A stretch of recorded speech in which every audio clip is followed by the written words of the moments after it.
በአዲስ አበባ ከተማ ሰሞኑን በተሰማውና ብዙዎችን ያነጋገረው የሰርግ ታሪክ በወጪ ብዛት ሳይሆን በፍጻሜው አስደናቂነት መነጋገሪያ ሆኗል።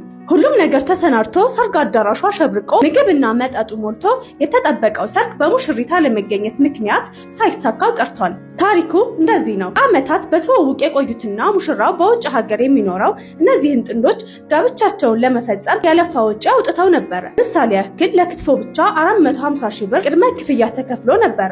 ዲኮሩም ከትናንትናው ጀምሮ በደማቅ ሁኔታ ተሰርቶ አልቋል። ነገር ግን በሰርጉ ዋዜማና በዕለቱ በተፈጠረ አለመግባባት ነገሮች ተበላሹ።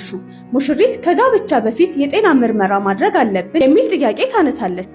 ሙሽራው በበኩሉ ይህንን ጥያቄ ለመቀበል ፈቃደኛ አልሆነም ወይም ጊዜው አልፈቀደም ተብሏል። በዚህ መሃል ሙሽራው ከዚህ በፊት በትዳር 5 ልጆች አሉት የሚሉ ወሬዎችና ጥርጣሬዎች በመፈጠራቸው ችግሩን አባብሶታል ተብሏል። ሽማግሌዎችም ገብተው ለማስማማት ያደረጉት ጥረት ሳይሳካ ቀርቷል።